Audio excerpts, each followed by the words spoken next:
there's no point in you listening to the hip-haps, because you're not going to fully appreciate it. That's goddamn ridiculous.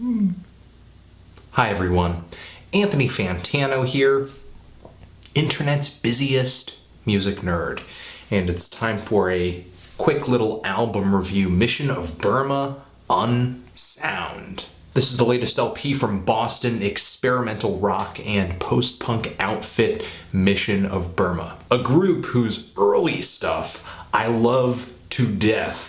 More often than not, when someone approaches me and asks me what some of my favorite albums of all time are, I definitely make sure to name drop Verses and Signals, Calls, and Marches. Why are these releases some of my favorites ever? Back in the day, Mission of Burma had a lot of energy, some real punk spirit, but they were a very heady band as well, very cerebral with how they would experiment with their songs. They would futz with a weird time signature or a strange groove or some syncopation in a track. They would load a song with weird sound effects and tape loops thanks to the help of Martin Swope, kind of the fourth member of the group, who pretty much would do his thing off stage or just add kind of strange sounds along with the band in post-production. Certainly for their time, these guys were very unique, very bold, very weird, but they wrote songs that were accessible, that were kind of catchy, loaded with fresh sounds that would just stick upon first contact. Sadly, the band really only thrived for about 4 years. The band's guitarist and co-frontman, co-songwriter Roger Miller had tinnitus. He kind of had to bow out, but 19 years later, they kind of came back with a vengeance. Started touring again, got on Matador Records, started putting out albums again that were pretty well received by critics, by fans, and by people who were hearing about them for the first time too. But as happy as I am that the band got back together, when it comes to the first 2 full-length LPs that these guys released after their hiatus, I mean, I kind of feel like I'm in Bizarro World a little bit because of how well received they were,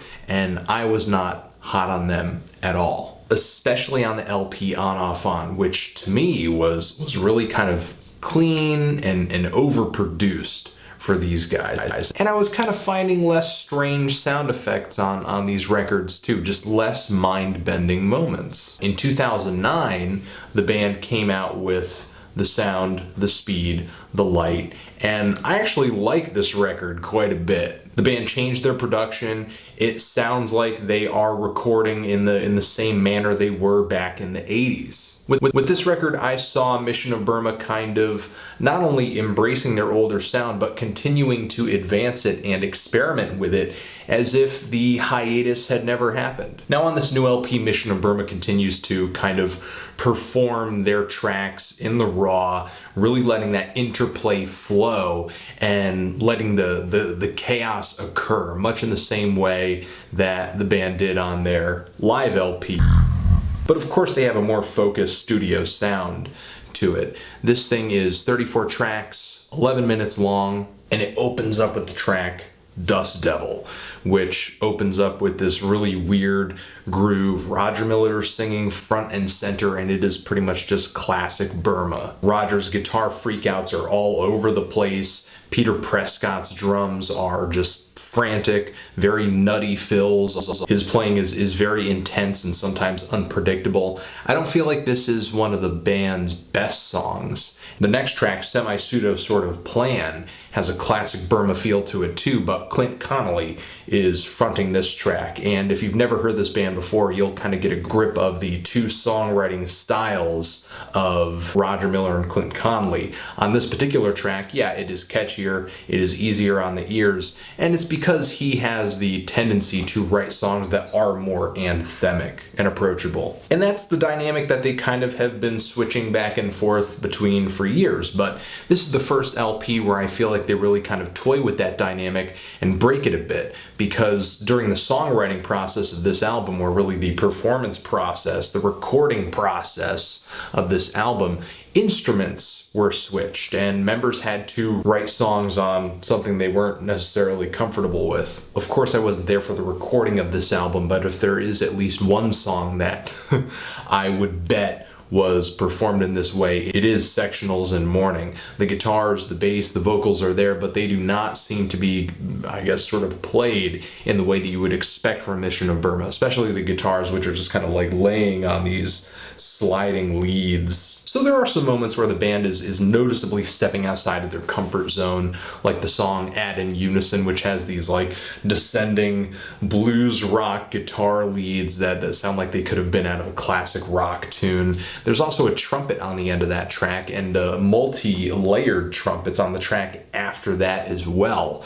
I think the trumpet is and could be a great addition to Mission of Burma's music, but I feel like mix-wise they weren't blended in all that well. For the most part, this album keeps me engaged sonically, especially on tracks like Hi-Fi, where the band kind of satirizes people who kind of intake most of their media, I guess, via really tiny screens or very tiny laptop speakers where everything kind of either looks or just sounds like crap. Meanwhile, there's a lead vocal over this singing through what seems like the speaker on a cell phone. It's kind of annoying, but it's obviously what the band was going for. And as the track progresses, they just start freaking out, just laying on these really just hard riffs, screaming, "This is hi-fi!" And Bob Weston of Shellac, who in this new incarnation of Burma has replaced Martin Swope as the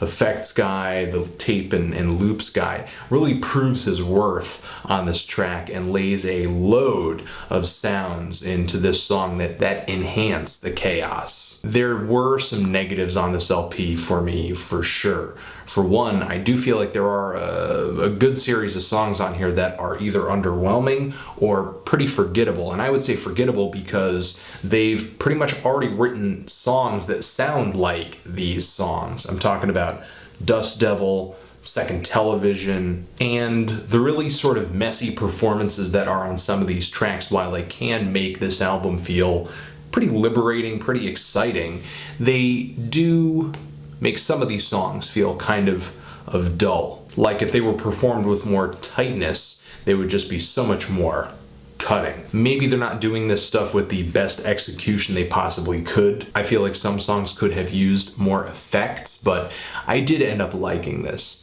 Maybe a little bit more than I should have, but I did. Mission of Burma just has a lot of musical characteristics that I like. I am feeling a light to decent 6 on this LP. What did you guys think of it if you listened to it? Did you love it? Did you hate it? Why? And what should I review next? Anthony Fantano, Mission of Burma, forever.